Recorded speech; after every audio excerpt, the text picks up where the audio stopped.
Hello everyone, welcome back to my another vlog. नोंथांमोनखौ आंनि गुबुन मोनसे भिडिअ बरायनाय थाबाय आरो ना। ओमफ्राय दिनै बिराद बार बारबाय दङ ना। ओमफ्राय नाय गुबुंले जाजोबबाय। दे मानसि थायै बायदिसो न' नुग्रा जाबाय। मानसि थानायबो नुला, मानसि थायै बायदिसो नुग्रा जाबाय आरो ना। फारसे जाय जोंहा नै गामसाखौ हाबाय आरो ना आं दा देखायगासिनो नोंथांमोननो। दा लोगोफोर गथाय गुबुंले आरो ना। गुबुंले माने हाद्रिफोरा गुफुंजोबदों आरो ना नै एकदमबारे फुदला नुहुरजोबो जेबो नुहुराखै गाहायाव हनै नङाबा गारि खारनाय नुहुरोमोन ना। ओमफ्राय दिनै बिराद बार बारबाय दङ आरो ना। अबस्था गैला गुबुंले गुबुंले नुजोब्बाय जायगाखिनाखौ। ओमफ्राय नैया जोंनाव एमाव देग्राफोरनि थाखाय मोजां आरो ना बाखोर बिबार बारसोदों दा। ओमफ्राय गाहायजाबो दङ आरो ना। सगाय जों लामायाव दंफैयो आरो ना। माने जोंनाव दा मा मोनसे माबायाखै आरो ना बगाया होनो मा होनो लोगोफोर माने दाख्लै मोनसे भिडिअ बनायदोंमोन आरो ना अमा बेदर लाबोलायनानै आङो जानाय भिडिअ बनायदोंमोन बाट मा जाखो इडिट खालामनानै दोन्दोंमोन आरो ना आङो दाबायदि मोनायाव होगोन होननानै दोन्दोंमोन आरो ना ओमफ्राय फुङावनो इडिट खालामदोंमोन नालाय मोना होगोन होननानै दोन्दों ओमफ्राय भिडिअखौ दाननायाव दानफ्लांजादों आरो ना लोगोफोर ओमफ्राय आं बिराद कसिस खालामदोंमोन होमबाबो मोनासै आरो ना लोगोफोर ओमफ्राय आङो रागा जोंदोंमोन आरो ना आं भिडिअ बनायला मानो बिदि जाबाय थायो होननानै सानदोंमोन आरो ना ओमफ्राय नेक्स्ट खालि बनायफिनबाय आरो ना स' मालाबा बिदिनो जायो आरो ना आंनानो बांसिन बायदि जायो बायदि मोनदों आरो मालायफोरना मानि बायदि जाया होननानै सानदों आरो ना आङो स' लोगोफोर ओमफ्राय मोनसे खोथा आरो ना मा होनो आं दहाय फुङाव मम' बनायगोन आरो ना आङो मम' बनायनो थाखाय बिराद मैदा नागिरहैबाय आरो ना दखानाव ओमफ्राय गैया मोनासै नायनोसै गाबोनफोर हायोना हाया ब्लग होनो मम' बनायनाय आरो ना गुबुंले जाजोब्बाय जेबो नुहुरला आरो ना गोजौनिफ्राय गाहायालासे बिबाया नै दाउखाया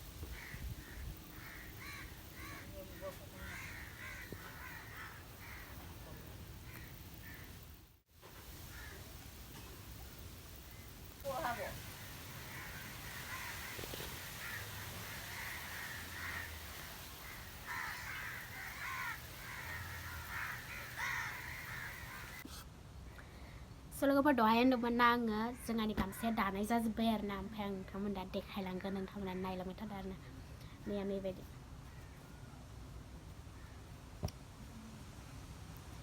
नैया पुरापुरि 10 खान दं आरो ना नैयाव 10 खान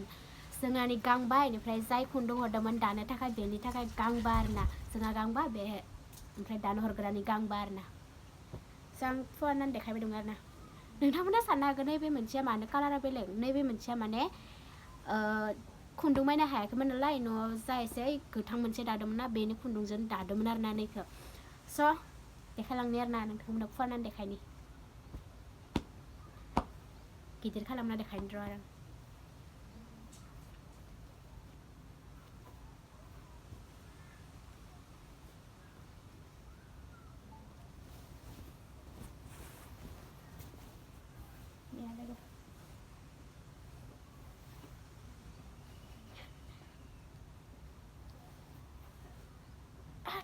गिदिरथार आरो ना न'आव लाखिनाय फागोखौ मालाबा आङो भिडिअ बनायनायाव गाननानै बनायगोन आरो ना अब्लाना नुगोन बेसेबां गिदिर स' गाइस दाखांजोब्बाय आरो ना जोंहा गामसाखौ ओमफ्राय मा होनो सोरबा दानो हरनो नागिरदों आरो ना ओमफ्राय जोंहा आइया इमान मोनसे मेगन नुवा नालाय एसे खस्थ'बो जायो नालाय इमान हारसिंनो ओंखायनोथ' दाला होननानै माबादों आरो ना खिन्थु मा जायो मिथिया आरो ना उनाव दानोबो हानाय आरो ना दसेल' दायो आरो ना सानफ्रोमबो दाया जोंहा आइया मालाबा मोना दसे दायो ओमफ्राय मालाबा फुङाव आरो बेलासि मालाबा बिदिनो दायो आरो ना इमान मोनसे टाइम मोना आरो ना जोंहा आइया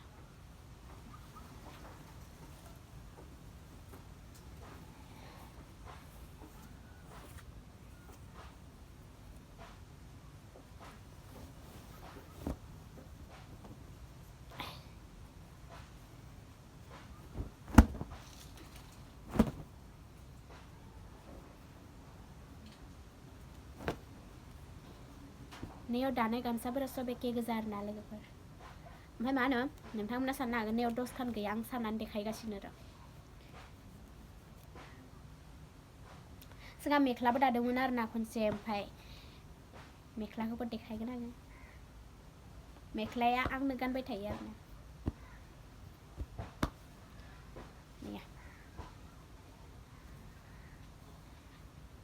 पुरा पुरि टटेल 10 खान दङ आरो ना गांसे गांनै गांथाम गांब्रै गांबा 6 7 8 9 10 पुरा पुरि टटेल 10 खान आंबो दानो थाखाय कसिस खालामो आरो ना सेस्था खालामो ओमफ्राय आं दाबाथाय खुन्दुङानो जलायलाङो आरो ना बांद्राय गोरों नालाय आङो ओंखायनो बांद्राय गोबाव जायाखै आरो ना दाखांनाया मैयाल'सो दाखांदों